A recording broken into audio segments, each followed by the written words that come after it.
아멘. 네, 어제 지난주에 우리가 지혜가 부른다라는 제목으로 설교를 했었는데 말씀을 같이 나눴었는데요. 오늘 또 잠언서 이번 주 중간에 있었던 잠언서를 쭉 읽어보니까요. 주로 음녀에 대한 유혹에 대한 그 길, 그런 내용들이 참 많았어요. 읽다가 어제 본문이죠. 토요일날 본문인 잠언 8장을 읽는데 이거 어디서 많이 본 것 같은데? 라는 생각이 드는 거예요. 그러니까 참 저도 제가 설교했던 것을 기억하고 있지만 여러분들은 어때요? 설교한 거 다 까먹겠구나 생각이 들더라고요. 근데 잠언에서 똑같은 내용을 이렇게 성경에서 반복해서 얘기하고 있다는 건 뭐예요? 그만큼 중요하다는 거거든요. 그래서 오늘 또 똑같은 제목으로 지혜가 부른다 2. 네, 제목 기억하시죠? 지혜가 부른다 두 번째 시간을 같이 말씀을 나눠보려고 해요. 네. 첫 번째 1절 한번 읽어볼까요? 1절 시작. 지혜가 부르지 아니하느냐 명철이 소리를 높이지 아니하느냐. 네, 1장에서 봤던 것과 마찬가지로 지혜와 명철이 우리를 향해서 소리를 질러 부른다고 그래요. 여러분 여기서 나오는 지혜와요 또 같은 평행 구절에 등장한 명철은 그냥 수사요법이에요. 같은 의미예요. 지혜와 명철이라는 것은. 그러니까 지혜와 명철이 소리를 높여 부른대요. 이것을 시적 화법에서는 뭐라고 하냐? 의인법이라고 불러요. 어떻게 지혜와 명철이 무생물이잖아. 그냥 관념상 용어잖아요. 그죠? 이게 소리를 높이 부른다는 건 뭐예요? 마치 사람처럼 소리를 지른다는 거거든요. 부른다는 거거든요. 그래서 이것을 가리켜서 의인법이라고 그래요. 의인법. 네, 시적인 화법에서 의인법을 하는 이유가 뭐예요? 독자에게 마치 살아있는 것처럼 얘가 말하는 것처럼 말 못하는 망아지가 나한테 말을 하는 것처럼 이렇게 얘기를 함으로써 독자에게 생생하게 이해를 와닿기 위해서 주는 것이 의인법이라는 거예요. 근데 지혜와 명철이 소리를 불러서 우리를 부르고 있다는 거예요. 이 소리를 질러 부르고 있다는 이런 장면은요, 마치 누가복음 15장에 나오는 돌아온 탕자를 기다리는 아버지의 모습이 여러분 연상되지 않아요? 저는 1절을 읽는데 그 이미지가 떠오르더라고요. 그 지혜와 명철, 그 지혜와 명철이 사실 누구라고 했어요? 지난주에 그 지혜가 인격화된 예수 그리스도라고 했잖아요. 복음이 우리를 향해서 지금도 소리를 지르고 높여 부르고 있다는 거예요. 이 소리를 지르고 높여 부르는 그 애타는 마음이 마치 누가복음 그 15장에 나오는 그 집 나간 아들을 기다리는 그 아버지의 애끓는 마음과도 이상하게 연결이 되더라는 것이죠. 그 지혜 복음이 우리를 향해서 지금도 계속해서 소리를 높이면서 부르고 있다는 거예요. 그럼 그 지혜가 명철이 우리를 어디서 부르고 있느냐? 2절 한번 읽어볼까요? 2절과 3절 여러분 읽을게요. 시작. 길가에 높은 곳과 내 거리에 서며 성문격과 문 어귀와 여러 출입하는 문에서 불러 이르되. 네, 이것도 똑같죠. 1장에 나왔었죠. 우리가 봤잖아요. 길가와 내 거리와 막 그 교차로죠. 이런데 다 뭐라고 했어요? 사람들이 많이 다니고 어디에나 오픈될 수 있는 그런 비밀스러운 장소가 아니라 지혜가 많은 사람들이 있는 모든 곳에 누구에게나 지혜가 소리를 질러 부른다는 거예요. 우리를 향해서. 그랬죠? 그런데요, 이 전장에 나온 7장에 보면 똑같은 구절이 등장해요. 비슷한 구절이. 7장 12절 한번 보세요. 7장 12절. 이 말씀 읽어볼게요. 시작. 어떤 때에는 거리, 어떤 때에는 광장, 또 모퉁이마다 서서 사람을 기다리는 자라.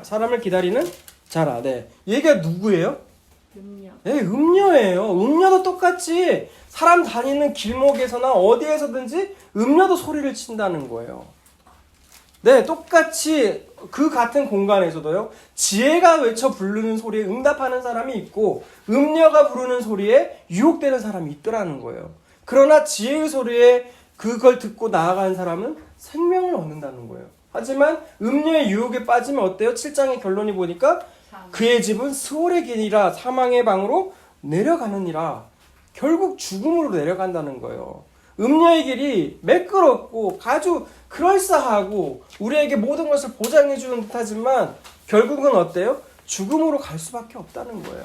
그러니 뭐를 붙들어라? 지혜를 붙들어라. 지혜. 그 복음을 우리가 붙들어야 된다라는 것을 얘기를 하고 있어요.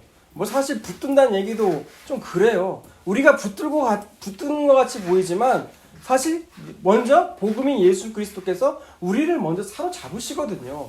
네, 그 말을 할 수가 없으니까, 그 설명을 할 수가 없으니까 회개하세요. 그러고 주 예수를 믿으세요. 우리가 전도할 때 그렇게 할 뿐이에요. 사실상 먼저 성령이 와서 우리를 붙잡아 주셔야만이 우리가 예수 복음을 붙들 수가 있는 거거든요. 네.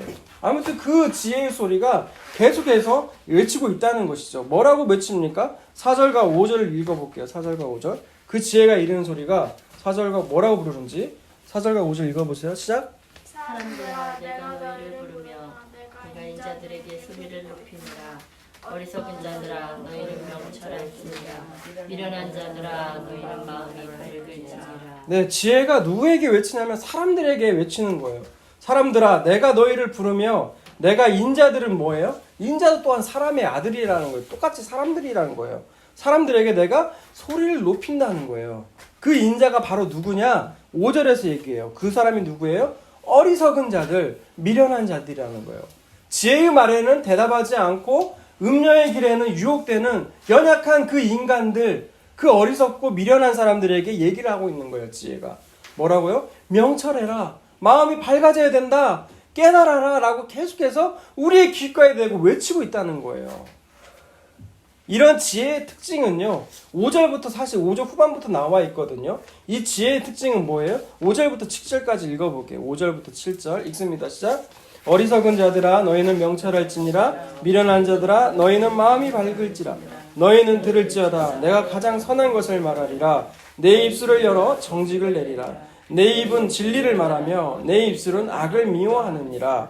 네, 지혜에 대해서 나와 있어요. 지혜에 대해서. 지혜는 무엇이냐? 명철한 것이다. 명철한다는 건 무엇이냐? 마음이 밝은 것이다. 그리고 가장 선하고 정직한 것을 내는 거다. 그리고 진리를 말한다. 라는 거예요. 그러니 당연히 악을 미워하게 된다는 것이에요. 여러분 여기 인격화된 그 진리의 속성이요. 바로 예수 그리스도의 성품 아닙니까? 예수 그리스도가 가장 정직하고 가장 명철하시고 마음이 밝으시고 가장 선하시다는 거예요. 그리고 그 입에서는 진리의 말씀이 나간다는 거예요. 그러니 이 지혜의 영을 받아들인 사람은 악을 미워할 수밖에 없는 것이라는 거예요. 그러나 인간은 어때요? 그 지혜의 말을 듣기를 원하지 않는다는 거예요. 자기 지혜를 원하지 않고 자기 제 갈 길로 가는 것이 우리 인간의 모습이라는 것이죠. 8절부터 11절을 읽습니다. 8절부터 11절 시작. 내 입의 말은 다 의로운즉 그 가운데 굽은 것과 패한 것이 없나니 이는 다 총명 있는 자가 밝히 아는 바요 지식 얻은 자가 정직하게 여기는 바니라. 너희가 은을 받지 말고 나의 훈계를 받으며 정금보다 지식을 얻어라. 대저 지혜는 진주보다 나음으로 원하는 모든 것을 이에 비교할 수는 없음이니라. 예, 이 진리, 이 지혜가 나오는데 이 지혜가 아까 악을 미워한다고 했죠? 내 입의 말, 이 지혜가 하는 말은 다 의로운지 그 가운데 굽은 것과 패역한 것이 없어요. 그래서 다 총명 있는 자가 다 알기 때문에 이 지혜를 귀중하게 여긴다는 거예요.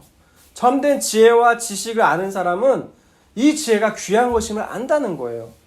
그러므로 너희는 은을 받지 말고 나의 훈계를 받고 이 금보다는 지식을 얻으라는 거예요. 이것이 귀중한 것임을 너희가 알라는 거예요.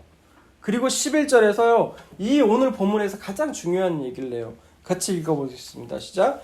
대저 지혜는 진주보다 나음으로 원하는 모든 것을 이에 비교할 수는 없음이니라. 이 말이 뭘까요? 지혜가 진주보다 낫다. 아까 말했죠. 10절에서 음부와 금보다는 지식이 낫다는 거예요. 지혜가 낫다는 거예요. 가장 무엇보다 가장 귀한 게 뭐다고요? 지혜라는 거예요. 지혜를 내가 받고 나면 내 마음 가운데는 어떠한 마음의 소원이 없어진다는 거예요. 참된 지혜를 얻게 되면. 역으로 질문할게요. 여러분 안에 정말 그래요?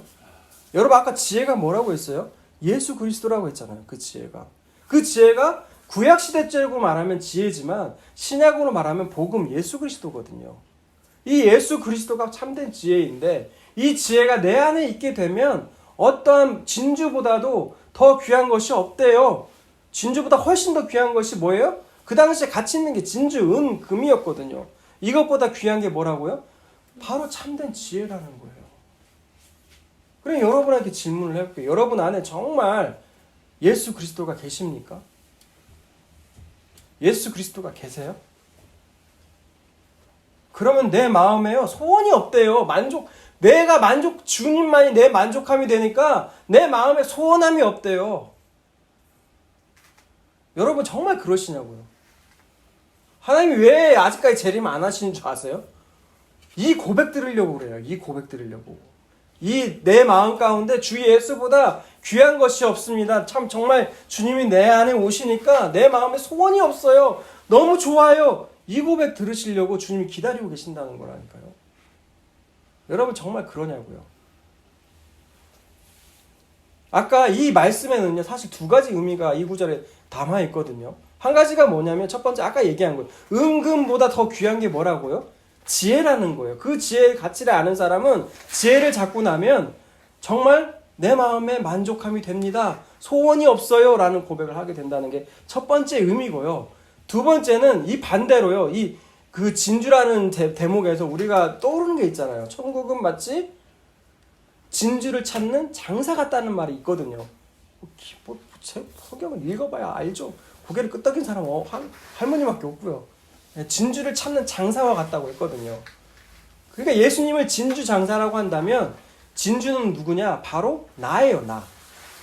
예수님은 진주 장사처럼 잃어버린 진주, 정말 참된 진주, 잃어버린 진주, 잃은 드라크마, 잃은 아들을 찾는 것처럼 그 진주 장사가 찾는다는 거예요. 그러면 그 진주를 찾으면 어때요? 그 기쁨이 바로 이뤄 말할 수 없다는 거예요. 그래서 요한복음 6장에 가보면 그 말이 나와요. 내가 온 것은, 예수님이 온 것은 내 뜻을 행하려 함이 아니라 내 아버지의 뜻을 행하려 왔다고 말씀을 하세요. 그러면서 뭐라고 말씀하세요? 아버지가 내게 주신 자를 하나도 잃어버리지 않고 찾으려 합니다 라고 나와요. 그러니까 주님 입장에서 보면 그 잃어버린 그 진주, 그걸 찾는 것 자체가 주님에겐 기쁨이요 내 만족함이 된다는 거예요. 그런데 우리 반대로 우리 입장에서는 뭐예요? 그 참된 그 진주 장사인 그 예수님을 우리가 지혜를 찾게 되면 내 마음에 만족함이 됩니다 라고 서로 고백을 할 수가 있다는 거예요. 그러니까 여러분 안에 질문을 해보시라고요. 여러분 안에 정말 내가 만족함이 있는가? 라는 거예요. 여러분 만족함이 없으면 어떻게 돼요? 수가성의 그 여인처럼 다른 것을 구하게 돼요. 자꾸 목말라 하게 돼요. 목말라 하니까 어떤 모습으로 나타나요? 어떤 사람은 돈을 찾아요. 어떤 사람은 성 중독에 나서요. 그 쾌락이 있으니까. 어떤 사람은 명예 중독. 명예가 주는 자리라면 어디든지 가요. 그것이 자기를 만족시킨다고 생각을 해요. 그리고 어떤 사람은 권력으로 가요. 자꾸 힘을 쫓아요. 자꾸 자리를 찾아가요. 여러분 이것이 인간의 현 주소라는 거예요. 만족함이 없으니까. 그러나 정말 참된 지혜인 예수 그리스도를 만나게 되면 정말 내 만족함이 됩니다. 주 예수보다 귀한 것이 없습니다. 라는 고백이 나올 수밖에 없다는 거예요. 그 고백이 있으면요. 이 삶에서 벌어지는 거, 이 세상이요. 붙잡지도 않아요. 어차피 다 없어질 이 세상 미련두지 않는다고요. 근데 주님께서는 우리를 지금도 기다리고 계세요. 그 고백이 우리 애들의 입술 가운데 나오기까지를 기다리고 계신다는 거예요. 그 고백이요. 주님이 눈을 뜨게 해주셔서 정말 은금보다 귀한 것, 진주보다 귀한 게 지혜의 힘을 아는 그 눈이 떠지기를 주님의 이름으로 축복합니다. 아멘. 그 지혜는요, 계속해서 자신이 어떤 모습인지 계속해서 소개를 하고 있어요. 12절을 읽어볼게요. 시작. 나 지혜는 명철로 주소를 삼으며 지식과 근신을 찾아 얻나니. 뭐라고 나와 있어요? 지혜는요, 그 주소, 지혜가 사는 곳이 어디라고요? 명철이라는 곳이에요. 명철이라는 건 사실 이치를 따져가지고 밝히 아는 분별력과 같은 그런 걸 말을 하거든요. 이 지혜의 주소는 사는 곳은 명철이라는 거예요. 끊임없이 이 지혜로 말미암아 지식과 근신을 찾아 얻는데 그 지혜가 결국 뭐냐? 그게 13절에 나와요. 13절 읽어볼까요? 시작. 여호와를 경배하는 것은 악을 미워하는 것이라. 나는 교만과 거만과 악한 행실과 패역한 입을 미워하느니라. 결국 그 지혜가 뭐냐? 가르쳐주는 것이 뭐냐라는 거예요. 참된 지식이 뭐냐? 그건 바로 곧 뭐냐? 여호와를 경외하는 것이라는 거예요. 여호와를 경외하는 거. 여호와를 경외하는 것이 참된 지혜이고 참된 지식이라는 거예요. 그렇게 경외하게 되면 반대로 뭐가 되냐? 악을 미워하게 된다는 거예요. 그럼 구체적으로 나와요. 악이 무엇이냐? 그 바로 교만과 거만이라는 거예요. 교만이나 거만 같은 거예요. 교만과 거만, 그리고 악한 행실, 그리고 패역한 입이 바로 악이라는 거예요. 그리고 14절에서 16절 계속해서 지혜가 자신을 얘기를 하기를 어떻게 말을 하냐? 14절, 15절 읽습니다. 시작. 내게는 계략과 참 지식이 있으며 나는 명철이라. 내게는 능력이 있으므로 나로 말미암아 16절도 읽습니다. 시작. 나로 말미암아 재산과 존귀한 자 모든 의로운 재판관들이 다스리느니라. 아멘. 네, 악을 미워하는 것이 지혜고요. 여호와를 경외하는 것이 지혜인데 이 지혜는 지혜의 속성이 또 나와요. 뭐가 나옵니까? 계략. 뭐 이것을 신천지들이 자꾸 쓰니까 좀 안 좋은 의미로 다가오는데 모략이거든요, 사실. 모략. 이것이 참된 지혜라는 거예요. 이 모략과 참된 지식이 있으며 내게 능력이 있으므로 나로 말미암아 왕들이 치리하고 방백들이 공의를 세운다는 거예요. 참된 지혜로 모든 백성들을 다스려야 된다는 거예요.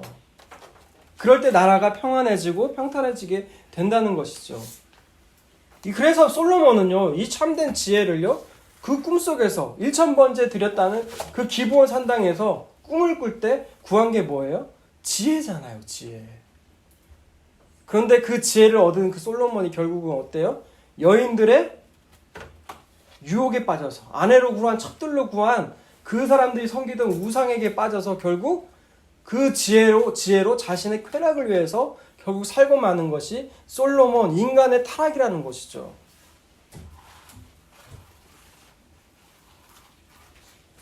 그러니 17절 봅시다. 17절 읽습니다. 시작. 나를 사랑하는 자들이 나의 사랑을 입으며 나를 간절히 찾는 자가 나를 만날 것이니라. 네, 이게 뭐예요? 나를 사랑하는 자들이 나의 사랑을 입으며 나를 간절히 찾는 자가 나를 만날 것이다. 이게 뭡니까? 지혜잖아요, 지혜. 바로 예수 그리스도예요. 나를 간절히라는 것이요. 여러분 그 각주를 보면 뭐라고 나와 있어요? 새벽이라니까요. 새벽 그 이른 미명의 그 시간이 돼서도 여전히 찾는 그 간절함의 마음이 있는 사람은 결국 그 지혜의 마음을, 그 지혜를 찾게 될 거라는 거예요. 그러니까 혹자는 이것을 가지고 이렇게도 얘기를 해요. 아니 죄와 허물로 죽은 우리가 어떻게 그 지혜를 찾을 수가 있냐는 거예요. 그런데 성경에서 17절에서 얘기하고 있는 거 그게 아니거든요. 그 지혜를 강구하는 그 마음이에요. 내게 그런 타락이 깃들어 있으니까 나는 찾을 수가 없어요. 하나님 부디 내가 주님 만나야 내가 살겠어요. 이 강구하는 그 마음이거든요. 그 강구의 마음이 강구히 찾는 자가 나를 만날 것이라는 거예요. 근데 18절에 이게 나오네요. 뭐가 나와요? 18절 읽습니다. 시작. 부귀가 내게 있고 장구한 재물과 공의도 그러하니라. 그러니까요. 사람들이 어떻게 읽는 줄 알아요? 17절과 18절을 연결해버려요. 나를 지혜를 만나게 되면 뭐가 오느냐? 부귀와 재물과 이런 게 온다는 거예요. 공의는 눈에 들어오지도 않아요. 부귀와 재물이 온다는 거예요. 이것만 보고 어때요? 목사님들이 설교를 하는 거예요. 여러분 예수 그리스도를 만나게 되면 여러분의 만족함이 되고요. 여러분의 소원이 이루어진다는 거예요. 여러분 마음 가운데 있는 소원, 부자 되고 싶으세요? 그리고 또 뭐 병 들어 있어요? 낫고 싶으세요? 예수를 믿어보세요. 뭐 예수가 약이에요? 이런 식으로 설교를 한다고요. 부귀와 재물이 있다고. 정말 근데 그런 의미냐고요. 앞서서 우리가 9절에서 11절 말씀도 읽어봤잖아요. 뭐라고 읽어봤습니까? 은금보다 나은 게 뭐라고요? 지혜다고요. 지혜. 그리고 진주보다 훨씬 나은 게 이 지혜인데 이 지혜를 얻게 되면 내 마음에 만족함이 돼서 더 이상 소원이 없어진다는데 그 지혜를 찾으면 이 부귀 재물 준다는 게 이 세상의 부귀 재물이겠냐고요. 논리적으로 그러겠어요? 왜 웃기만 해요? 네? 이 세상이 부귀 재물이겠냐고요. 그래서 박윤선 목사님은 이건 이 세상에 있는 부귀 재물이 아니다. 이 세상의 것이 아니라 하늘의 기업들을 말한다 라고 주석을 달아놓으셨더라고요. 근데 이것만으로 봐도 그렇고 19절 보세요. 바로 뒤에 나오는 19절도 내 열매, 지혜로 말미암아 얻게 된 그 열매는 이런 금, 은, 정금보다 낫고 소득이 순, 은보다 낫다는 거예요.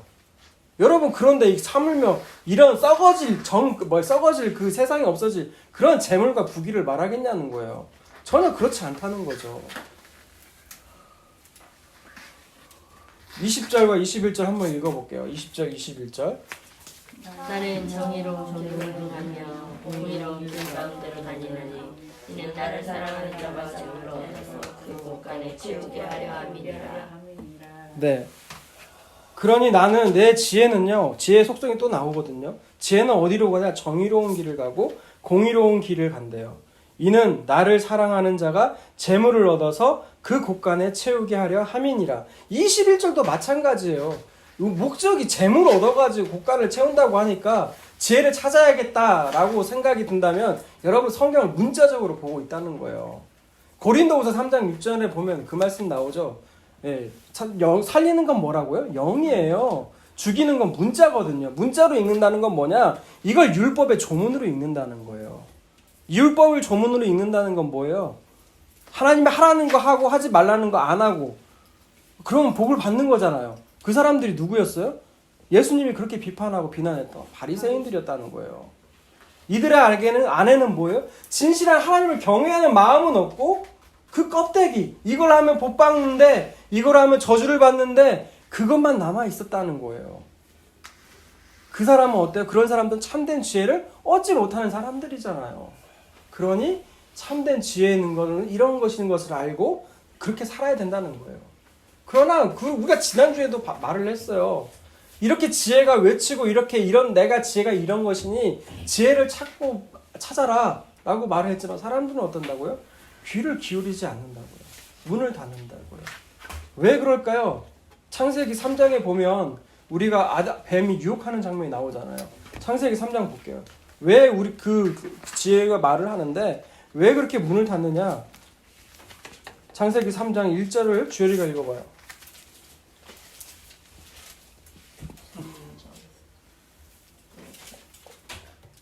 그런데 뱀은 여호와 하나님이 지으신 지금 중 가장 강조하니라. 뱀이 여자의 기물을 이르되 하나님이 참으로 너에게 동산 모든 나무의 열매를 먹지 말라 하시더냐. 네, 뱀은 가장 강교한 짐승이라고 해요. 강교하다는 건 교묘하다는 거예요. 하나님 말씀을 비튼다는 거예요. 교묘하게. 하나님이 동산에 있는 모든 나무 중에 뭘만 먹지 말라고 했어요? 중앙에 있는 선악과 나무만 먹지 말라고 했거든요. 그런데 교묘하게 말씀을 비틀어요. 정말 모든 나무 열매 먹지 말라고 하더냐? 그러니까 하나님에 대한 원망으로 자꾸 이렇게 마음으로 시선을 하나님 말씀보다는 그 하나님을 원망하는 쪽으로 자꾸 뱀이 비튼단 말이에요. 거기에 유혹된 하와가 어떻게 말을 해요? 2절과 3절을 읽어볼게요. 시작. 여자가 뱀에게 말하되 동산의 열매를 먹을 수 있으나 중앙에 있는 나무의 열매는 하나님의 말씀에 너희는 먹지도 말고 만지지도 말라. 너희가 죽을까 하노라 하셨느니라. 예, 뱀의 교묘하게 비틀어진 말에 하와가 영향을 받게 된다는 거예요. 하나님 분명히 동산에 있는 나무 먹게 되면 네가 반드시 죽는다라고 했거든요. 죽을까 하노라 하고 살며시 비튼 그 사탄의 말에 영향을 받게 된다는 거예요. 우리도 역시 그래요. 지혜가 이러이러하고 참 좋은데 이게 왜 안 들리느냐? 여전히 사탄, 이 공중 권세 잡은 자가 우리의 마음을 혼미케 해서 비튼다는 거예요. 자꾸. 어떤 것이 가치 있게 보이느냐? 이 세상에서 잘 먹고 잘 사는 거. 야, 이 세상에서 잘 먹고 잘 살지도 못하는데 예수 믿어서 뭐하냐? 라는 소리로 자꾸 우리를 혼미케 하고 무엇이 중요한지를 잃어버리게 만든다는 거예요. 여러분, 이 세상 영원한 게 아니에요. 언젠가는 다 모든 걸 버려두고 하나님이 와라 그러면 다 부름받아서 가야 되는 거예요. 여기 예외도 없어요. 나이가 어리다고 오래 살 거라고 생각하지 말라는 거예요. 하나님이 와라 그러면 와야 되는 거예요. 무엇이 가치 있는 것인지를 눈을 떠는 눈이 바로 여러분 은혜거든요, 사실. 이 뱀의 말에 뒤틀려가지고 그 지혜를 발견하지 못하는 거예요, 우리가. 자, 신명기 32장 한번 볼게요, 또. 신명기 32장. 그 지혜의 눈이 가려진, 그 말씀이 가려진 그 사람들의 모습을 또 보는 거예요. 신명기 32장. 이제 모세에게도 하나님의 지혜의 영이 임하거든요. 이 지혜 모세가 이제 얘기를 하는 건데 모세의 유언이에요. 1절부터 4절 읽어볼게요. 시작. 하늘이여 귀를 기울이라 내 말은 비처럼 내리고 내 말은 이슬처럼 맺히나니 연한 풀 위에 가는 비 같고 채소 위에 단비 같도다. 내가 여호와의 이름을 전파하리니 너희는 우리의 하나님께 위엄을 돌릴지어다. 그는 반석이시니 그가 하신 일이 완전하고 그의 모든 길이 정의롭고 진실하고 거짓이 없으신 하나님이시니 공의로우시고 바르시도다. 지혜의 말씀이 임하니까요. 1절부터 뭐라고요? 들으라는 거예요. 모세의 말을 듣는 게 아니에요. 모세에게 그 지혜의 영이 임한 그 모세를 통해 주신 하나님 말씀을 들으라는 거예요. 그러면서 말하기를 여호와에 대해서 얘기를 하는 거예요. 여호와는 어때요? 완전하시고 정의롭고 거짓이 없으시고 공의롭고 바르시다는 거예요. 여러분 이게 똑같지 않아요? 지혜와? 그쵸? 지혜와 똑같죠. 지혜와 똑같다는 거예요. 지혜와. 그런데 이 지혜, 이 여호와를 얘기를 하면서요. 이 여호와를 어땠어요? 사람들은 5절과 6절을 보세요. 5절과 6절 읽습니다. 시작. 그들이 여호와를 향하여 악을 행하니 하나님의 자녀가 아니요 흠이 있고 삐뚤어진 세대로다. 어리석고 지혜 없는 백성아 여호와께 이같이 보답하느냐. 그는 내 아버지시요 너를 지으신 이가 아니시냐. 그가 너를 만드시고 너를 세우셨도다. 이 여호와를 어땠어요? 버렸다는 거예요. 버렸다고. 이 출애굽하면서 어땠어요? 이미 하나님이 출애굽을 은혜로 하나님이 어떤 분이신지 보이셨지만 그 광야에서 나온 그 출애굽한 1세대 백성들은 어땠어요? 그 하나님 원망하고 불평하다가 그 광야에서 결국 다 죽고 말았잖아요. 그 하나님 버려서. 그 지혜가 이들에게는 없었기 때문에 결국 그렇게 됐다는 거예요. 그러면서 7절에서 옛날을 기억하라. 그 출애굽을 시켰던 그 옛날을 기억하라는 거예요. 역대의 연대를 생각하라. 내 아버지에게 물으라. 그가 내게 설명할 것이요. 내 어른들에게 물으라. 그들이 내게 말하리로다. 그 과거에 출애굽했었지만 그 광야에서 죽고 났던 그 실패가요. 쭉 이어지는 모습이 어때요? 너희가 여호와를 버리게 되면 그 광야에서 죽은 백성들 같이 너희도 이 땅에서 죽게 될 것이다 라는 것이 계속해서 나오는 거거든요. 그러면서 29절 보세요. 29절 읽어볼게요. 신명기요? 계속 보셨잖아요. 32장이요. 신명기 32장에서 계속해서 나오는 거예요. 32장에서 9절 한번 읽어볼게요. 29절. 만일 그들이 지혜가 있어 이것을 깨달았으면 자기들의 종말을 분별하였으리라. 32장이요. 어디 찾고 계세요? 신명기요. 신명기 32장 29절이요. 네. 만약 지혜가 있다면 너희가 이것을 깨달았다는 거예요. 뭘 깨달아요? 그들의 종말을 분별할 수 있다는 거예요. 지혜가 뭐냐? 그들의 결국 하는 그 종말을 깨닫는 게 이 바로 지혜라는 거예요. 여러분 시편 90편에 보면 여러분 가장 그 유명한 구절 알 거예요. 우리의 연수가 무엇인지 생각해 보라는 거.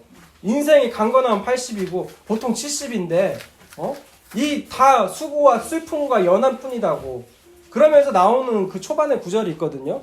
하나님께서요 그 천년을 어떻게 생각하시냐? 밤에 지나간 순간이라고 보신다는 거예요. 옛날 성경은 그 경점이라고 해석했거든요. 경점이라고 번역한 건데 시편 90편에 보면 그 구절이 나와요. 네. 하나님 보시기에는요 여기서 아무리 이런 세상에서 왕같이 살아도 그 천년이 하루살이 인생으로밖에 안 보여요. 하지만 예수 그리스도 그 복음을 듣고 믿은 사람은 어때요? 예수 그리스도를 믿고 있는 사람은 하루를 살아도 이 천년같이 영원을 사는 사람처럼 주님이 보신다는 거예요. 예수님은 이 땅에서요 공생에 3년을 해서 33살에 죽으셨어요.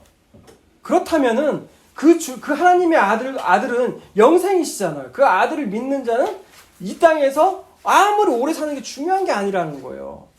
예수 그리스도를 알고 믿는 사람들은 하루를 살아도 주님 눈에는 영원히 사는 것, 천년처럼 사는 것처럼 보인다는 것이 주님의 생각이라는 거예요. 그러니 불타 없어질 이 세상 썩어지는 이 세상, 썩지 않는 영원한 말씀이신 그 예수 그리스도, 참된 지혜이신 예수 그리스도를 믿으며 사는 우리가 되길 바란다는 거예요. 우리 말씀 몇 구절만 찾고 이제 정리하도록 할게요. 로마서 말씀 한번 볼게요. 로마서. 자꾸 신약과 구약을 왔다 갔다 하는 것은요, 이 말씀을 구약적인 관점도 있지만 신약의 관점으로도 읽어놔야 하기 때문에 계속해서 말씀을 왔다 갔다 하는 거예요. 로마서 1장 한번 볼게요. 로마서 1장. 로마서 2장? 1장이요, 1장. 2장. 18절부터 볼게요. 18절. 1장 18절. 네. 하나님의 진노가요, 나타난다는 거예요. 왜 진노가 나타나느냐라는 것을 보이니까, 불의로 진리를 막는 사람들이 등장한다는 거예요. 자신들이 진리를 갖고 있지 않은데, 그들이 진리를 갖고 있지 않은데, 그렇다면 그 진리를 믿고 회개를 해야 되는데, 그렇지 않다는 거예요. 그 불의로 진리를 오히려 막고, 그래서 모든 경건치 않음과 불의에 대해서 하늘로부터 하나님의 진노가 나타나게 됐다는 거예요. 자, 이제 근데 그것이 뭐 때문에 그러냐? 19절부터 20절 읽어볼게요. 19절, 20절 시작. 이는 하나님을 알만한 것이 그들 속에서 보임이라. 하나님께서 이들을 그들 속에 보이셨느니라. 창세로부터 그의 보이시지 아니하는 것들, 그의 이 영원하신 능력과 신성이 그가 만드신 만물에 분명히 보여 알려졌나니 그러므로 그들이 핑계하지 못할 것이니라. 예, 하나님을 알만한 것들이, 그 지혜를 알만한 것들이 하나님께서 온갖 자연 만물, 심지어는 그 화장실에 나타나는 그 검은 그 짐승 있잖아요. 날파리. 그걸 통해서라도 하나님이 있다는 것을 알게 하셨다는 거예요. 근데 지혜의 영이 임한 사람들은 그게 하나님이 계시는구나 라는 것을 알게 되지만, 그렇지 않은 사람들은 어때요? 여전히 부정하고 마는 것이, 귀를 닫는 것이 그 사람들이라는 거예요. 아까 창세기 3장에서 봤던 그 말씀을 왜곡시킨 그 사탄의 유혹에 빠진 인간들은 지금도 여전히 그 자연 만물을 보면서 이 자연 만물을 통해 하나님을 발견하는 것이 아니라 오히려 그 자연 만물을 우상 숭배로 바꾸는 것이 그 지혜에 가리워진 인간들의 모습이라는 거예요. 그래서 로마서 16장, 같은 로마서예요. 16장을 볼게요. 16장 25절에 보면 뭐라고 나와 있느냐? 제가 읽을게요. 나의 복음과 예수 그리스도를 전파함은 영세전부터 감추었다가, 복음이라는 것은, 예수 그리스도는 창세전부터 이미 감추어졌다는 거예요. 그런데 26절, 이제는 나타나신 바 되었대요. 뭘로 나타나셨나요? 십자가, 그리스도의 그 십자가로 말미암아 나타나시셨다는 거예요. 영원하신 하나님의 명을 따라 선지자들의 글로 말미암아 모든 민족이 믿어 순종케 하시려고 알게 하신 바 그 신비의 계시를 따라 된 것이니, 이 복음으로 너희를 능히 경고하게 하실 지혜로우신 하나님께 예수 그리스도로 말미암아 영광이 세세토록 무궁하도록 있을지어다. 아멘 하고 아멘. 로마서가 끝나요. 복음이 감춰져 있는데 그 십자가로 드러났다는 거예요. 그것이 하나님의 지혜라는 거예요. 이 복음은 곧 하나님의 지혜라는 것이죠. 그래서 오늘 또 이 지혜가 부르짖는다는 건, 복음이 똑같이 우리를 향해서 부르짖고 있다는 거예요. 하지만 어때요? 아까도 말씀드렸어요. 이 세상 신이 우리를 혼미케 해요. 우리를 자꾸 거기에 집중할 수 않게 만든다는 거예요. 그러나 지혜의 영이 임하는 사람들에게는 그 지혜가 반드시 보이게 된다는 거예요. 우리의 눈과 귀를 열어서. 그리고 어떻게 만드신다고요? 어떻게 만드세요? 그 진주보다 더 나은 것이 없고 우리 마음에 만족함이 됩니다 라는 고백을 반드시 이끌어내신다는 거예요. 그것이 복음, 하나님의 지혜, 그 십자가의 비밀을 아는 사람들의 고백이라는 거예요. 우리가 잘 아는 고린도후서 십자가에 대해서 나오죠. 그렇죠? 이방인들에게는 어때요? 미련해 보여요. 유대인들에게는 꺼리껴요. 그러나 우리 믿는 사람에게는 어때요? 그 십자가가 하나님의 능력이 된다는 거예요. 그게 하나님의 지혜라는 거예요.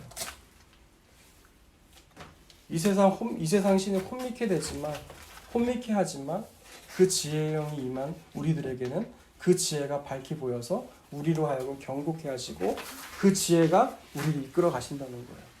그렇게 사라져가는 저와 여러분이 다 되시길 주님의 이름으로 축복합니다. 아멘.